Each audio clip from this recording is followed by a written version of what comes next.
ደርቆ ራሷን እጅግ ከብዷትና የሆነ መጥፎ ነገር እንደተከሰተ በሚሰማ እንግዳ ስሜት ለጥቂት ሰከንዶች ከእንቅልፏ ባነነች። አይኖቿን አልገለጠችም። አልጋው ለምን እንዲህ እንደተለወጠባትና እንግዳ እንደሆነባት ለማስተዋል እየሞከረች ዝም ብላ ተኛች። ፍራሹ በጣም ለስላሳ ነበረ። በክፍሉ ውስጥ ካለ አንድ ቦታ የውድ ሽቶና የብርድ ማስታገሻ የአየር ጠረን ይሸታታል።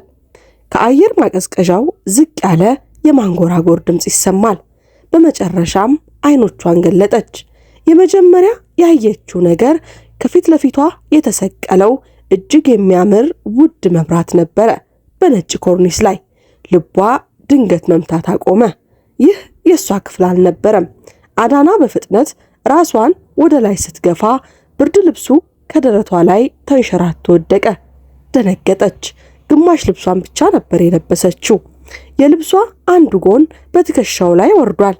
በትላንትናው ዕለት በሚያምር ሁኔታ ተሰርቶ የነበረው ፀጉሯ ፈርሶና ተንጨባሮ ፊቷ ላይ ተዘርግቷል። ያተነፋፈስ ስርዓቷ ባንዴ ተቀየረ። በሹክሹክታ አጉተመተመች። ወደ ሌላኛው የአልጋ ጎን በድንገት ዞር ስትል አንድ ወንድ ካጠገቧ ተኝቷል። እርቃነ ስጋውን ነበረ። እድሜው በሰላሳዎቹ መጀመሪያ ላይ የሚገኝ ተኝቶ እንኳን ቁመቱ ረጅም መሆኑ የሚያስታውቅ ጠንካራ ደረት፣ ጠፍጣፋ ሆድና ራሱን እንደሚንከባከብ የሚያሳይ ሰውነት ያለው ይመስላል። ቆዳው ለስላሳና ጥቁር ቡናማ ነው። ፊቱ ጠንካራና ማራኪ ሲሆን የተስተካከለ ጥርሶች አሉት። ጥቅጥቅ ያሉ የሚያምሩ ቅንድቦችና በዚህ እብደት መሃል እጅግ የተረጋጉ የሚመስሉ ከንፈሮች ነበሩት።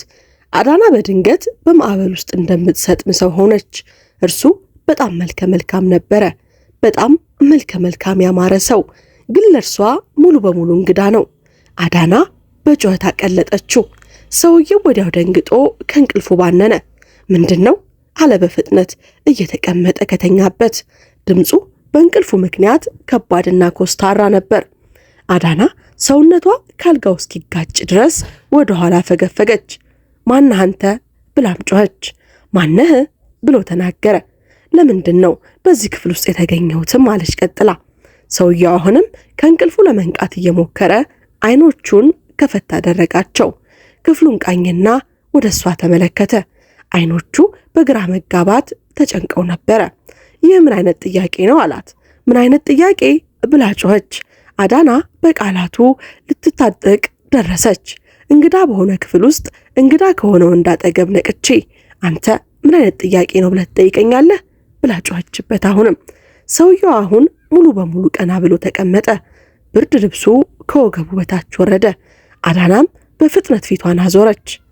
እባክህን ራስን ሸፍን፣ ልብስን ልበስ አለችው እየጮኸች። አሁንም ወደ ራሱ ተመለከተና ያን ያህል ሳይጨነቅ ብርድ ልብሱን ሳበው።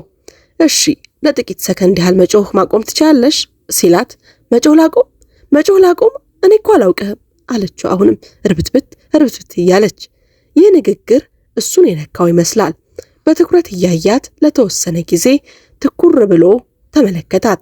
አሁን አውቃ ይሆን የሰራችው ወይም ከልቧ እንዳላወቀ መሆኗን ለማወቅ እንደሚሞክር ሰው ፊቱ ተቀያየረ። ከምርሽ ነው ብሎ ጠየቃት። የአዳን አይኖች ወዲያውኑ በእንባ ተሞሉ። በእርግጥ ከምሬ ነው። አንተ ማነህ አለችው። ትንፋሽ ሳበ። ስሜ ኢኬና ኑዋፎር ይባላል። በሕይወቷ ውስጥ ይህንን ስም ሰምቶ አታውቅም።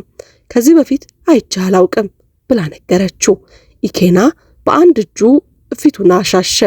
የደከመ ይመስላል፣ ነገር ግን ገና አልደነገጠም ነበረ። እርሺ ይህ ምን አይነት ጨዋታ እንደሆነ አላውቅም፣ ግን ይህ ጨዋታ አይደለም። ለምንድን ነው ባልጋ የተገኘሁት ብላ አሁንም ጮኸች። ኢኬና ለሌላ ሰከንድ ተመለከታት። ከዚያም ደሟን የሚያቀዘቅዘውን መልስ ሰጣት። ምክንያቱም አብረን ስላደረን አላት። ክፍሉ ባንዴ ጸጥ ረጭ አለ። አዳና መስማት እንዳቆመች ሰው ትኩር ብላ አየችው። ምን አለች እንደገና። አሁን የእሱ ድምፅ ይበልጥ ተረጋግቶ ነበረ። ምናልባት እሱ ራሱ አሁንም ግራ ስለገባው ሊሆን ይችላል። እናም ግንኙነት ስለማድረጋችን እየጠየቅሽን ከሆነ አሁን አድርገናል አላት። አዳና ራሷን በፍጥነት ከመነቅነቅ የተነሳ ሊያማት ምንም አልቀራትም። አይደለም አለች። ይህ ሊሆን አይችልም አለች። አሁንም ኢኬና ፊቱን አኮሳተረ። ሊሆን አይችልም ስትይ ምን ማለትሽ ነው አላት። አሁንም ማለት ሊሆን አይችልም፣ እኔ ከማላቀው ሰው ጋር አልተኛም። እኔ እንደዚህ አይነት ሰው አይደለሁም። በህይወቴ ከዚህ በፊት አይቼህ አላውቅም አለችው። ለረጅም ጊዜ ተመለከታት። ከዚያም ወደ አልጋው ወለሉ ላይ ወዳሉት ልብሶችና መልሶ ወደ እሷ ተመለከተ። አዳና የእሱን አይኖች ተከትላ ስትመለከት ከወንበሩ አጠገብ ባለ ከፍተኛ ተረከዝ ጫማዋ ምንጣፉ ላይ የወደቀውን የእሱን ሸሚዝ፣ ከጠረጴዛው አጠገብ የእሷን የእጅ ቦርሳና ካልጋው ስር የወደቀውን አንዱን የጆሮ ጌጧን አየች። ሆዷ ተገለባበጠባት። ኦ አምላኬ አለች፣ ሁለቱንም እጆቿን በራሷ ላይ እየጫነች ትዝታዎቿን ለመሰብሰብ ሞከረች። ግን ምንም ሊቀራት አልቻለም። ከፍተኛ ሙዚቃ፣ ብርጭቆዎች፣ ሳቅ፣ አንድ ሰው መጠጥ ሲሰጣት፣ ከዛ በኋላ ምንም የለም። ጥቅጥቅ ያለ ባዶ ጨለማ። ይህ ሊሆን አይችልም እያለች ደጋግማ ጮኸች። የኢኬና ድምፅ በትንሹ ለሰለሰ። ከምርሽን ነው? ምንም አታስታውሽም አላት። አዳና በፍርሃትና በንቀት ተመለከተችው። እርስ በርሳችን እንደምትተዋወቅ ሰው አታነጋግረኛለች። እኔ እዚህ እንዳለሁ አውቃለሁ ብላ ለቀሰች፣ ስቅስቅ ብላ። ችግሩም እርሱ ነው አላት። ደረቷ፣ ልቧ በፍጥነት ይነሳና ይወድቃል። በአንድ ጊዜ ሙቀት፣ በአንድ ጊዜ ቅዝቃዜ ይሰማታል። ከዚያም ድንገት ትዝ አላት። ዛሬ ሰርጓ ነው። አዳና በእጇን ባፏ ጫነችና ኦ አይሆንም አለች። አሁንም ብርድ ልብሱን ገፍትራ ካልጋው ላይ ዘለለች። እግሮቿ ከበታቿ ሊዝሉ ምንም አልቀራትም። ሊከዷት ትንሽ ቀሩ። ከመውደቋ በፊት የጠረጴዛውን ጠርዝ ያዘችው። ምንድን ነው? ኢኬና አሁን ይበልጥ ነግቶ ጠየቃት። አዳና ፊቷ ገርጥቶ ወደ እሱ ዞር አለች። እኔ ዛሬ ላገባ ነው አለችው። ትኩር ብሎ ተመለከታትና ምን ብሎ ጮኸ። ዛሬ ላገባ ነው ብላ ጮኸች። ሰርጌ ዛሬ ጠዋት ነው። ዛሬ ጠዋት ከነቃች ጀምሮ ለመጀመሪያ ጊዜ ኢኬና በእውነት የተናወጠ ይመስል ነበረ። አዳና በሚንቀጠቀጡ እጆቿ ዕቃዎቿን መሰብሰብ ጀመረች። ስልኳ ጠፍቶ ነበረ። ልብሷም ተጨመዳዷል። ራሷ ሊሰነጠቅ የደረሰ ይመስል ነበረ። አይደለም እያለች እየደጋገመች ይህ ሊሆን አይችልም ትላለች። ትላንት ማታ ከዳንኤል ጋር ነበረች። ዳንኤል ሎካፎር ከጥቂት ሰዓታት በኋላ ልታገባው የነበረው ሰው ነው። ዳንኤል መልከ መልካም፣ ከመልካም ቤተሰብ የተገኘ የተረጋጋ ጨዋ ወጣት ነው። ፍጹም ባይሆንም እርሷን የተረጋጋ የደህንነት ስሜት የሚሰጣት ገር በሆነ መንገድ ይወዳት ነበረ። ይህንን ቀን ለወራት አቅደውታል። ቤተሰቦች ተዘጋጅተዋል። ጓደኞች መጥተዋል። ነጭ ልብሷ እየጠበቃት ነው። አሁን ግን በአንድ ሌላ ወንድ የሆቴል ክፍል ውስጥ አንዱ ጫማዋ ጠፍቶ ሕይወቷ በአንድ እየፈራረሰ ቆማለች። በበሩ ላይ ከባድ ማንኳኳት ተሰማ። አዳና ደነገጠች። በዚህ ጊዜ መንኳኳቱ ይበልጥ እየጠነከረ መጣ። አዳና የአንዲት ሴት ድምፅ ከውጭ ሲጠራት ተሰማት። አዳና በዚህ አለሽ የሚል ነበረ። ሜብል ነበረች፣ የቅርብ ጓደኛዋና ሚዜዋ። የአዳና ፊት ሙሉ በሙሉ ደም አጣ፣ ግርጥት አለ። እርሷ ወይም ኢኬና ሳይንቀሳቀሱ በሩ ተገፍቶ ተከፈተ። ዳንኤል መጀመሪያ ገባ። ከአንድ እርምጃ በኋላ ቆመ። ከበስተጀርባዋ ሜብል አይኖቿ ፈጠው ቆማለች። እንዲሁም ኡጎ የዳንኤል ያጎት ልጅና ሚዜው። ከጠዋት ጀምሮ ሆቴሉን ሲፈልጉ የነበሩት ለአንድ አስፈሪ ሰከንድ ማንም አልተናገረም። የዳንኤል አይኖች ከአዳና ከተጨማደደው ልብስ ቀስ ብለው ወደ ኋላ ወደ አልጋው ዞረ። ከዚያም አሁንም ርቃኑን ተቀምጦ ወደ ነበረው ኢኬና ተንቀሳቀሱ። የአዳና የአንድ ሰው ፊት በዚህ መልኩ ሲቀየር አይታ አታውቅም። ዳንኤል የተረጋጋ አይንና ጥንቁቅ ባህሪ ያለው ያማረ ንጹሕ አለባበስ ያለው ወጣት ነው። በሚቆጣጠርበት ጊዜ በሚቆጣበት ጊዜ እንኳን ራሱን ይቆጣጠር ነበረ። አሁን ግን ሕይወት ከፊቱ ሙሉ በሙሉ የጠፋች መሰለች። በአንድ ሰው ልብ የተመታ ይመስል ነበረ። ዳንኤል የሚመስለውን ሁሉም ሰው አይደለም አለ። ነገር ግን ይህንን ሲናገር እንኳን ከነዚህ ቃላት ምን ያህል ዋጋ ቢስ እንደሆኑ ታውቅ ነበረ። ዳንኤል ምንም ሳቅ ያልሆነ ትንሽ የሹፈት የሚመስል ሳቅ ሳቀ። የሚመስለውን ያህል አይደለም ሁሉም ብሎ ደገመው። እባክህ ስማኝ፣ አሁን እኔ እዚህ እንዴት እንደመጣሁ አላውቅም ስትል ሜብል በሚንቀጠቀጡ እጆቿ አፏን አፈነች። ኡጎ ወዲያውኑ ምቾት አጥቶ ፊቱን አዞረ። ዳንኤል እንደገና አዳናን ተመለከታት። በዚህ ጊዜ ግን ፊቱ ላይ ምንም ግራ መጋባት አልነበረም፣ ጥልቅና ግልጽ የሆነ ቁስል እንጂ። በየቦታው ስፈልግሽ ነበረ። አዳና ወደሱ ተጠጋችና ዳንኤል እባክህ። ወዲያውኑ ወደ ኋላ አፈገፈገ። ያ ከጥፊ በላይ አመማት። እኔ እዚህ ነው የነቃሁት። ምንም እንደተፈጠረ አላስታውስም። እምልልሃለሁ ምን እንደተከሰተ አላውቅም አለችው። ዳንኤል እሷን አልፎ እንደገና ወደ ኢኬና ተመለከተ። ከዚያም መልሶ ወደ አልጋው አየ። ክፍሉ በጣም ጸጥተኛ ነበረ፣ በጣም የዘገየ። እናም በዚያ ቅጽበት አዳና ዳንኤል በገዛ ዓይኑ ያየውን ነገር ለመቃወም አሁን የምትናገረው ምንም ነገር በቂ እንደማይሆን በከፍተኛ ግልጽነት አወቀች። ሁሉም ነገር ወዲያውኑ ፈራረሰ። ዳንኤል ክፍሉ ራሱ እርሱን የሚያረክሰው ይመስል አንድ እርምጃ ወደ ኋላ ፈገፈገ። ከዚያም ሌላ። እባክህ ስማኝ አንዴ ብቻ። እዚህ እንዴት እንደመጣሁ አላውቅም፣ እባክህን አለችው። ለመተንፈስ እየተቸገረ ያለ ይመስል ተመለከታት። አታድርጊው አላት በቀስተኛ ድምፅ። አዳና ቆመች ባለችበት። የዳንኤል ዓይኖች ምንም እንኳን ባያለቅሱም ቀልተዋል። በእነሱ ውስጥ ያለው ህመም ከእንባ የባሰ ነበረ። ከፊቷ ወደ አልጋው፣ ከዚያም አሁን ቆሞ ወደ ነበረውና ፊቱን ወደ ሸፈነው ኢኬና ተመለከተ። በሰርጋችን ጧት አዳና፣ በሰርጋችን ጧት። እንደዚህ አይደለም እምልልሃለሁ፣ እንደዚህ አይደለም። እኔ እዚህ ነው የነቃሁት። ይህንን ሰው አላውቀውም። ወደዚህ ክፍል እንዴት እንደገባሁ እንኳን አላውቅም። ሜብል ከዳንኤል ጀርባ ቀስ ብላ ገባች። አዳና ምን እንደተከሰተ አላውቅም። አዳና አሁን ፍርሃት ሙሉ በሙሉ ስለተቆጣጠራት በጣም በፍጥነት እየተናገረች ነበር። እባክህ ዳንኤል ተመልከተኝ፣ ታውቀኛለህ። እኔ ይህንን ማድረግ አልችልም። እኔ እንደዛ አይነት ሴት አይደለሁም። ዳንኤል ህመም የሚመስል አጭር ሳቅ ሳቀ። በሌላ ወንድ ክፍል ውስጥ ቆመሻል። አልጋው ላይ በዚህ መልኩ ታይተሻል። እና እኔም ምን እንዳደርግ ትፈልጊያለሽ? እውር እንደሆን? በበሩ አጠገብ ዝም ብሎ የነበረው ሁጎ ምቾት አጥቶ ታየ። ምናልባት ሁላችንም መረጋጋት አለብን። መጀመሪያ ከዚህ ውጣ፣ ዳንኤል ጮኸበት። ክፍሉ እንደገና ጸጥ አለ።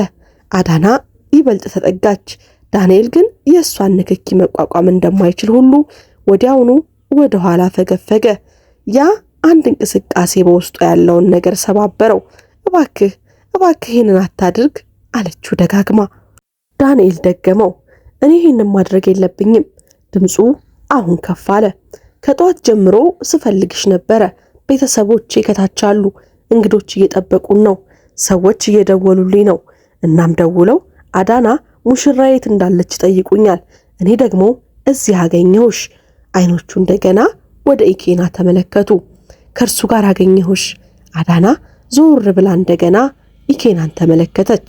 ለመጀመሪያ ጊዜ እንደምታየው ሁሉ እንግዳ ፊት፣ እንግዳ ሰውነት፣ እንግዳ አልጋ፣ እንግዳ አደጋ። ምንም ትርጉም የሚሰጥ ነገር አልነበረም። ኢኬና እጆቹን አጣጥፎ ምንም አልተናገረም። ዳንኤል ራሱን ቀስ አድርጎ ነቀነቀ። አይደለም እኔ ይህንን ማድረግ አልችልም ብሎ ወደ በሩ ዞር አለ። አዳና ወዲያውኑ ሩጣ ተከተለችው። ዳንኤል ቁም፣ እባክህ ቆይ፣ 1 ደቂቃ ብቻ ስጠኝ፣ እባክህ ስማኝ እያለች ተከተለች። ሜብል እና ሁጎ በፍጥነት እየተከተሏቸው ወደ ኮሪደሩ ሮጡ። በኮሪደሩ ላይ የነበረ አንድ ሰራተኛ ዞሮ ተመለከተ። አዳና ግን ግድ አልነበራትም። ዓለሟ አስቀድሞ እየነደደ ነበረ። ዳንኤል መራመዱን ቀጠለ። ዳንኤል ብላ እጆቹን ያዘችው፣ በኃይል አስለቀቃት። አትንኪኝ ሲልም ጮኸባት። አዳና ትኩር ብላ አየችው። ፊቱ አሁን ረጥቦ ነበረ። ነገር ግን አሁንም ከልቡ እያለቀሰ አልነበረም። የተቆጣና የቆሰለ በጥልቀት ያፈረ ይመስላል። ዛሬ ጠዋት በሁሉም ሰው ፊት ቆሜ ስምሽን ለመጠበቅ እየሞከርኩ ነበረ፣ ምክንያቱም የሆነ ነገር እንዳዘገየሽ አስቤ ነበር። አሁንም እየተከላከልኩልሽ ነበር። ታዲያ አሁንም ተከላከልልኝ እባክህ። ምን እንደተከሰተ አላውቅም፣ እምልልሃለሁ አለችው። ዳንኤል ራሱን ነቀነቀ። ከዚህ በኋላ ላገባሽ አልችልም፣ ሰርጉ ተሰርዟል። አይደለም። ሜብል ከበስተጀርባ በዝቅተኛ ድምፅ ተነፈሰች። ሁጎ ለሰከንድ አይኖቹን ጨፈነ። አዳና ደንግጣ ቆመች። አይደለም አብቅቷል አለ ዳንኤል። አይደለም አለች እንደገና። ድምፁ አሁንም በጣም ጥቃቅን ነበረ። አይደለም ዳንኤል፣ እባክህ እባክህ እንደዚህ አትበል አለችው። ነገር ግን እሱ አስቀድሞ እንደገና እየተንቀሳቀሰ ነበር። አሁን እያለቀሰች ሙሉ በሙሉ እንባዎች በፊቷ ላይ እየፈሰሱ ተከተለችው። ዳንኤል እባክህ እባክህ እንዲህ ጥለኸኝ አትሂድ፣ እባክህ ስማኝ፣ ምንም ነገር አላስታውስም፣ እኔ ይህንን ባንተ ላይ ፈጽሞ አላደርግም እባክህ እያለችው መሄዱን ቀጠለ። ልፍቱ ጋር ሲደርስ በመጨረሻም ለአንዴና ለመጨረሻ ጊዜ ዘወር አለ። የሚያመኝ ነገር ቢኖር እኔ ራሴ በዚህ ባላገኘሽ ኖሮ ባላይሽ ኖሮ ምናልባት አሁንም ያንን ነጭ ልብስ ለብሰሽ ትሄጂ ነበር፣ ሙሽራይ ትሆኚ ነበር ሲላት አዳና በጥፊ የተመታች ያህል ተመለከተችው። ዳንኤል ወደ ሊፍቱ ገባ። በሮቹ ተዘጉ። እናም ልክ እንደዚሁ እርሱ ሄደ፣ ትቷት ሄደ። ለጥቂት ሰከንዶች አዳና የተዘጉትን በሮች ቆማ ተመለከተች። መንቀሳቀስ አቅቷት በዚያው ቆመች። እንባዋ መፍሰሱን ቀጠለ። ነገር ግን ማልቀስ እንኳን አሁን የራቀ ይመስል ነበረ። ባዶ ትመስላለች። ከዚያም በውስጧ ያለውን ነገር ተሰባበረ። ዞር ብላም ወደ ክፍሉ ተመለከተች። ሜብል ስሟን ጠራችው። ግዳና ዳና አልዞረችም፣ አላየቻትም። በሚነዱ አይኖቿ ወደ ክፍሉ ተመልሳ ገባችና ኢኬና አሁን ሙሉ በሙሉ ልብሱን ለብሷል። ሸሚዙን ሲቆልፍ አገኘችው። ልክ ይሄ የሌላ ሰው ህይወት መጥፋት ሳይሆን ዝም ብሎ መጥፎ ጧት ይመስል። የአዳና ቁጣ በጣም በፍጥነት ከመጨመሩ የተነሳ ከመውደቅ አዳናት። ደፍረኸኛል አለችው። ቃላቱ በከባድ ሁኔታ ልቡን መቱት። የተከተለቻት ጓደኛዋ ሜብል ወዲያውኑ ቆመች። ኢኬና በድንገት ቀና ብሎ አያት። ምን ሲላት ጊዜ ሰምተኸኛል፣ ደፈርከኝ አለችው። የምትናገሪውን አስተዊ። እንዴት ደፈርክ ይሄን ለመናገር ስትለው ጊዜ ከነበርኩበት ቦታ ወጥቼ ወደዚህ ክፍል እንዴት እንደመጣው ትነግረኛለህ ስትለው ይህ የኔ ክፍል ነው፣ እዚህ የተገኘሽው አንቺ ነሽ፣ እኔ ከየትም ቦታ አልጎተትኩሽም፣ ተጠንቀቂ ብሎ ተናገራት። ያንን እንዳምን ትጠብቃለህ ብላ ስትጮህ ምን እንደተከሰተ እንኳን ሳታውቂ ከባድ ክሶችን እየከሰሽ ነው፣ አቁሚ አላት። የአዳና ፊት በህመም ተጨማደደ። ምን እንደተከሰተ አላውቅም። አሁን በትክክል ችግሩ እሱ ነው። ኢኬና አሁን እሱ ራሱ የተበሳጨ ይመስል ነበረ። ስማኝ፣ እኔም ስነቃ ግራ ተጋብቼ ነበረ ብሎ ተናገረች። ልታገቢ እንደሆነ አላውቅም ነበር አላት። መጮህ እስከምትጀምሪ ድረስ ለኔ እንግዳ መሆንሽን አላውቅም ነበረ፣ ግን ይህ የኔ ክፍል ነው። እናም በሆነ መንገድ እዚህ መጣሽ ሲላት ጊዜ በሆነ መንገድ አዳና ደገመችው። አሁን በሆነ መንገድ። አይኖቿ በትኩረት አዩት። አሁንም በሆነ መንገድ አላት። እርሷ ህይወቷ ልክ አሁን ወደ ፍርስራሽነት ሲቀየር የሱ ድምፅ ምን ያህል የተረጋጋ እንደነበረ፣ ፊቱ ምን ያህል ጸጥተኛ እንደነበረ ተመለከተች። ጠላችው። ህይወቴን አጠፋኸው፣ እኔ አላስገደድኩሽም፣ አንተ እኔን አታውቀኝም፣ አንቺም ቢሆን አታውቂም እየተባባሉ አወሩ። ክፍሉ እንደገና ጸጥ አለ። እዚያ ቃላት በጣም ያማሉ፣ ምክንያቱም በከፋ ሁኔታ እውነት ነበሩ። አዳና አታውቅም ነበረ። እርሷን እየገደላት ያለው ነገር እሱ ነበር። ከሰዎቹ መካከል መቼ እንደወጣች ማስታወስ አልቻለችም። ወደ ክፍሉም መቼ እንደገባች ፈጽሞ አታስታውስም። በዚያ አልጋ ላይ መቼ እንደተኛች ማስታወስ አልቻለችም። ምንም ነገር ከመከሰቱ በፊት ከእርሱ ጋር መነጋገሯን እንኳን ማስታወስ አልቻለችም። ያላት ነገር ቢኖር ሀፍረት፣ ባዶነት፣ ህመም ብቻ ነው የቀራት። ጎንበስ ብላ የቀረውን ጫማዋን፣ የእጅ ቦርሳውንና የጠፋውን ስልኳን ከወዳደቀበት በሚንቀጠቀጡ እጆቿ አነሳቻቸው። ከዚያም ሜልብልን ተመለከተች። ሚዜዋን፣ ጓደኛዋን።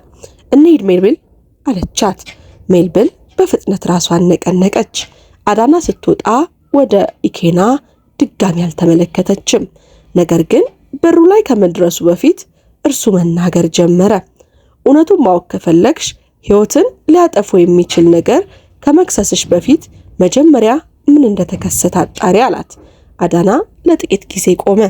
ከጀርባዋ አሁንም ወደሱ መዞር አልቻለችም። ከዚያም ምንም ቃል ሳትናገር ወጣች። ለመሆኑ ኢኬና ምን ማለት ፈልጎ ይሆን?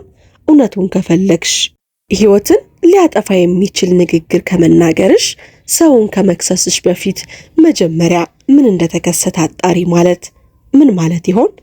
አዳና ጓደኞቿ ወይም ፍቅረኛዋ ዳንኤል ራሱ ሴራ አድርጎባት ይሆን? እስኪ በሚቀጥለው ጊዜ ምን እንደተፈጠረ በሚቀጥለው ክፍል ይዘን እንመጣለን። ውድ የሀበናብ ክሮኒክልስ ቤተሰቦቻችን እንዲሁም ተመልካቾቻችን እናንተ ግን ምን ይመስላችኋል? ሐሳብ አስተያየታችሁን በኮመንት ሴክሽን ላይ አስቀምጡልን። በእውነት አዳና ሴራ ተሰርቶባት ነው ወይንስ እያስመሰለች ነው? ዳንኤልስ እጮኛዋ በሰርጓ ቀን ይተዋት ይሆን? እርሷስ በሰርጓ ቀን ባልጋበት ይሆን? ሐሳብ አስተያየታችሁን በኮመንት ሴክሽን ላይ አስቀምጡልኝ። እንዲሁም ይህንን ቪዲዮ ክፍል 2 ከፈለጋችሁ ክፍል 2 እያላችሁ በኮመንት ሴክሽን ላይ አስቀምጡልኝ። ቪዲዮውን ከወደዳችሁት ላይክ ማድረጋችሁን እንዲሁም ለቻናላችን ደግሞ አዲስ ከሆናችሁ ሰብስክራይብ በማድረግ ቤተሰብ እንድትሆኑና ሌላ ጊዜ የምንለቃቸው ፕሮግራሞች ደግሞ ወደ እናንተ ይደርሱ ዘንድ የደወል ምልክቷን ማብራት ፈጽሞ አትዘንጉ።